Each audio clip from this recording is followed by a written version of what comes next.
कलेचा विलास नाही, ही एक महापुरुषाची त्यांच्या अल्पमती भक्तांनी मांडलेली पूजाच आहे. हे छत्रपती शिवराय अनंत ब्रह्मांडाप्रमाणे अगाध आपले चरित्र, आम्ही पामर त्याचं वर्णन काय करणार. म्हणून आपल्या चरित्र सागरातील अमृताचा एक थेंब उचलून आम्ही तो वाटण्याचा प्रयत्न करीत आहोत.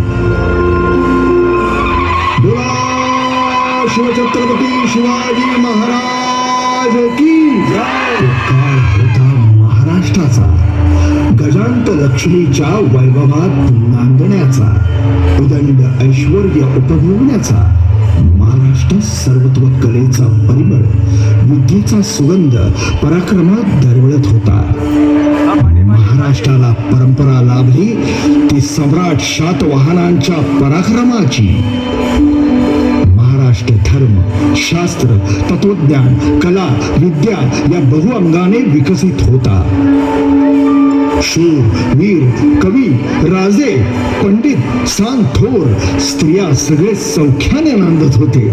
दिशा मंगलमय झाल्या होत्या.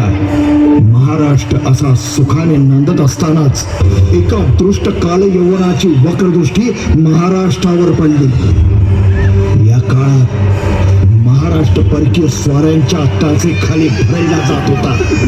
आदिलशाह आणि मोगलांच्या सक्तीचा अर्थ अपहरण, अपमान, जुलूम, जबरदस्ती, मारहाणी, कापाकापी, लुटालूट, गुरेढोरे, धनधान्य, स्त्रिया सगळ्यांची लुटालूट, मंदिरांची तोडफोड हाच होता. अंतःकरणात असंतोष धुमसत होता. नमो चंडमुंड महिला सुरखंडनी दुर्गे, उदंड दंड महिषासुर मर्दिनी जगदंबे, महाराष्ट्र धर्म रक्षिके,